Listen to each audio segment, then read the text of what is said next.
If there's one bird that's a constant nuisance to the city dweller, it's the common pigeon. These birds are a mixture of all the different breeds of pigeons.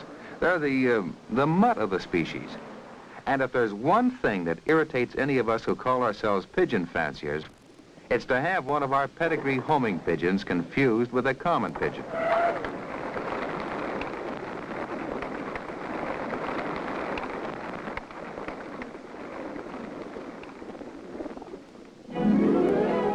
The homing pigeon, unlike the common, is a specific and identifiable breed. This is due in part to the fact that we pigeon fanciers have imposed certain standards of appearance on our birds, much as dog fanciers have with pedigree show dogs. The homing pigeon is the product of carefully controlled and selective breeding, which emphasizes the physical stamina and homing ability. And it's this ability to return home from liberation points hundreds and even thousands of miles away that is the basis for the unique sport of pigeon racing.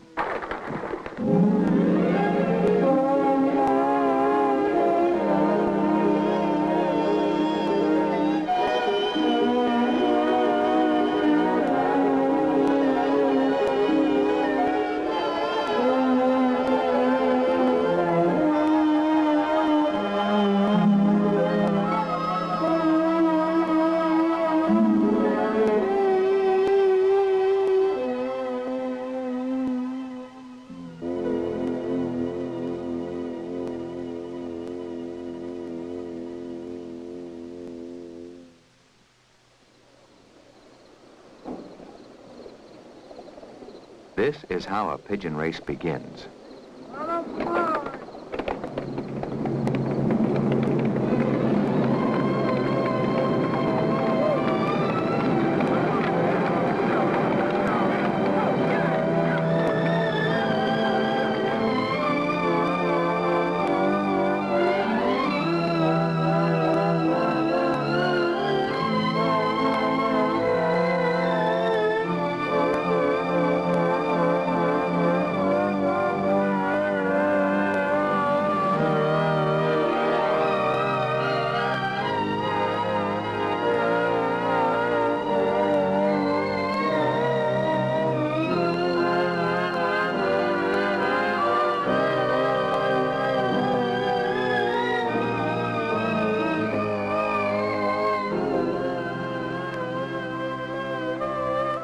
Back at the home end of the race, there's not much we can do but wait.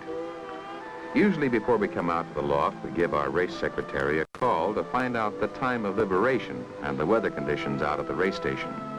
With this information, we can usually approximate the time the birds will return. A good racing pigeon in fair weather, and with a little help from a tailwind, can fly upwards of 60 miles per hour and make over 600 miles in a single day.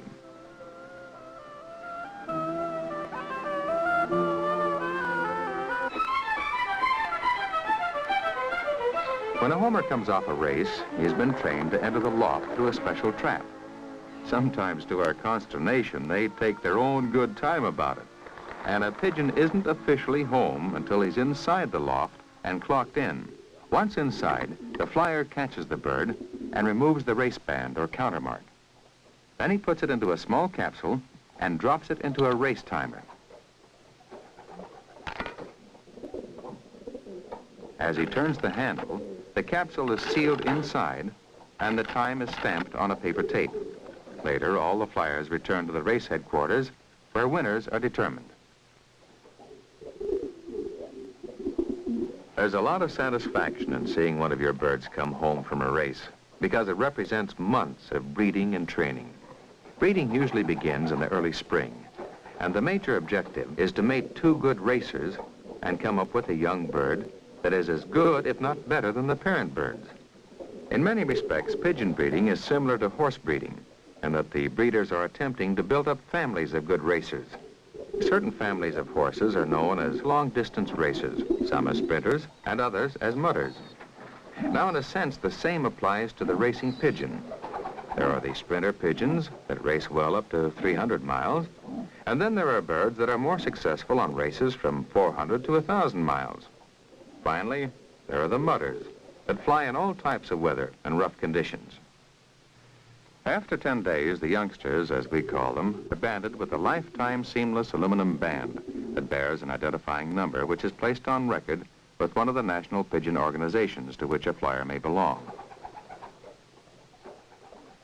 The youngsters are kept with the parent birds for another 18 days in either the old bird racing loft or the stock loft. By the time the youngsters are 28 days old, they are moved into the young bird loft, and it is at this point that we begin their race training. Now, many non-flyers assume that you can take a young homer out from the loft some distance, let him go, and he'll return home. But unless he's been properly trained, the chances are he'll get lost.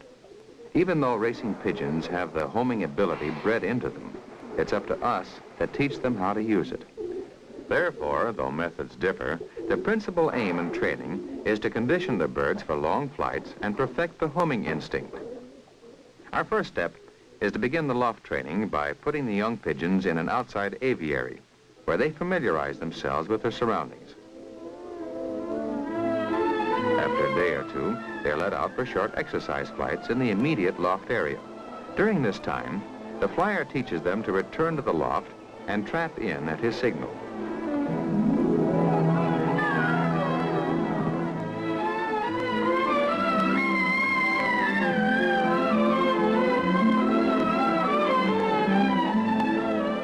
Finally, we begin a series of training flights which consist of taking the birds out from the loft a mile or two and releasing them to fly home. With each training flight, the directions are varied and the distance is increased, 4, 10, 20, anywhere up to 100 miles or more.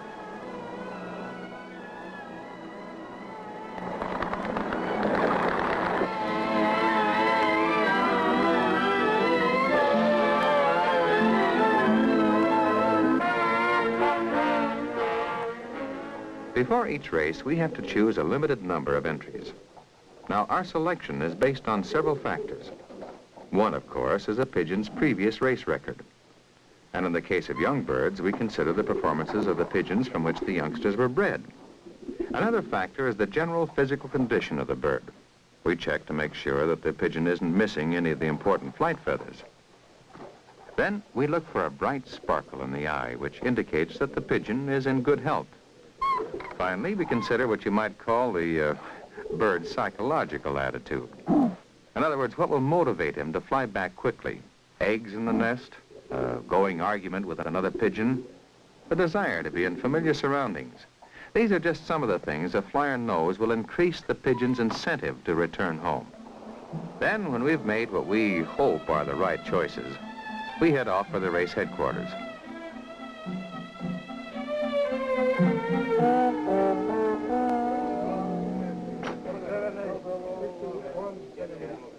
Every club flies an old and a young bird race schedule.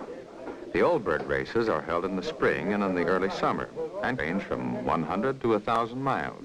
The young bird races begin in late summer and range from 50 to 300 miles. Shipping, or basketing as we call it, takes place the day before each race. And every flyer prepares an entry sheet listing the band number, color, and sex of each pigeon. While the flyer checks his bird with the race secretary against his entry sheet, a rubber countermark is stretched on a special machine. The race secretary records the number of the countermark on the entry sheet, and then the mark is placed on the bird's leg. After each pigeon is countermarked, it's put into a shipping basket. When all the flyer's entries have been checked in, the paper tabs carrying the numbers of the countermarks are sealed in an envelope and put away with the entry sheet.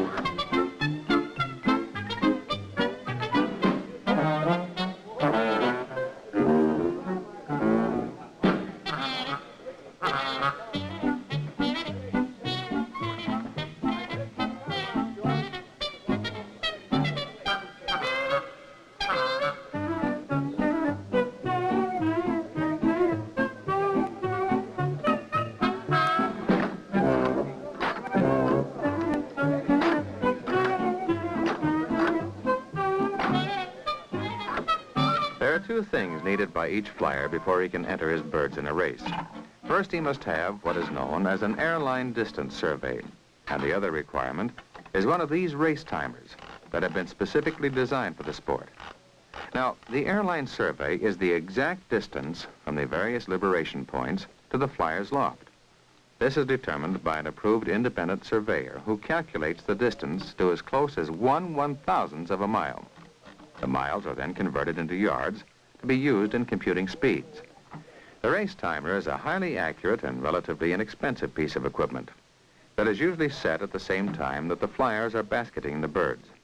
Each timer comes equipped with a paper tape that slides by a stamping mechanism that records day, hour, minute, and second each time the crank is turned. When the timer is ready, it's synchronized with the master timer and then reassembled. Along with a high degree of accuracy, the timers have built-in devices to prevent any tampering during the race. When the lid is closed, a spring is cocked so that the timer is open before the end of the race. The mechanism is triggered, and a hole is punched in the paper tape that can easily be detected during the race tabulation. The outside latch has been designed so that it can be wired and sealed with the club stamp.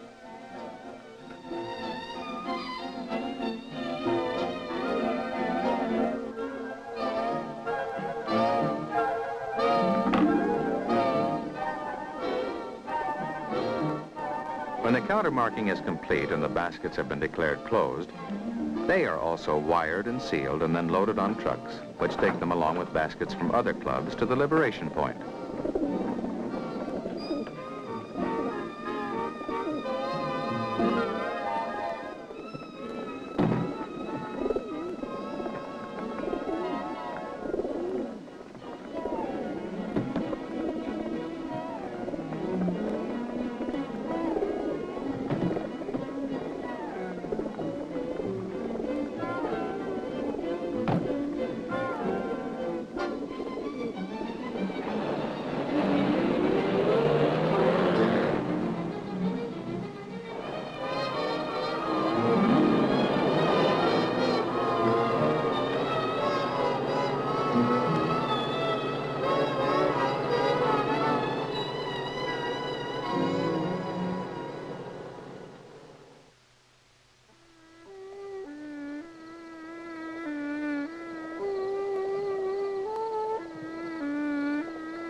One of the first questions put to a pigeon racer is, what makes that the pigeons come home? Well, of course, none of us know. But most every flyer has at least one theory. Some maintain that it's the sun that guides the pigeons, and they'll point out that very few birds are lost on bright, clear days. Others believe that since each area of the country has its own magnetic influence, the birds get accustomed to that influence and then compensate for the differences and head for the area that has a familiar balance. However, all that we can really say about this built-in radar is that it is similar to the instinct that you find in the wild ducks and geese that return to the same pond every summer. And yet, occasionally, something happens to homing pigeons, and their instinct fails them temporarily, and they become confused and get lost. When this happens to a large percentage of birds during a race, we call it a smash. Some of the lost pigeons will turn up weeks or even years later, but others never return. It's known, however, that a series of storms in the path of flight may scatter and exhaust the birds and force them down. This is often the reason for a poor return percentage. But so far, no one has been able to explain those occasions when the birds fail to return on what we'd normally call a perfect race day. In these instances, some flyers feel that something as remote as sunspot activity may be the cause. But again, this is only a guess. Usually weather conditions have the greatest influence on the bird's speed, but there are other factors. Since a bird has been trained to fly only by day, if he is unable to reach home by nightfall, he'll drop down and roost until dawn. Sometimes the pigeons are prey to hawks, or they injure themselves on power lines. Yet the instinct to get home is so strong that on many occasions badly wounded birds, barely able to fly, have come home, only to die upon entering the loft. Pigeon racing is full of unknowns and intangibles, and all we can do on the race day is wait and watch.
When the race is called, the flyers return to the race headquarters with their timers and race report sheets.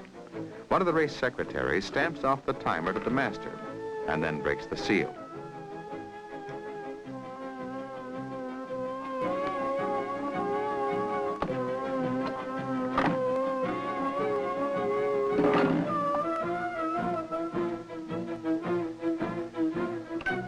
The tabulation is a fairly involved process that requires each countermark to be read off and checked against the flyer's report sheet.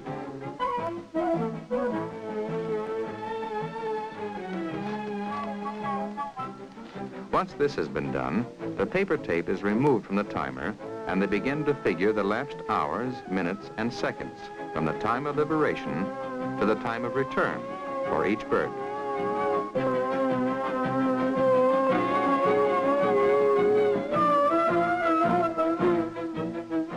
The time is converted into minutes and then divided into the number of yards flown to arrive at average speeds.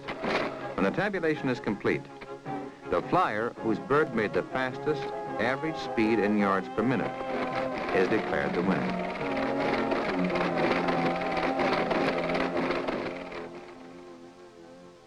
The sport of pigeon racing attracts a wide cross-section of people. There are small business owners, professional men, blue-collar workers, executives, young boys, retired men, and a lot of women, too. And whether it be the challenge of breeding and training good racers or receiving recognition at the end of the season, there's a great deal of personal satisfaction to be gained from every aspect of the sport. But as any of us will tell you, the greatest reward for a flyer is the thrill of having one of his pigeons come home a winner.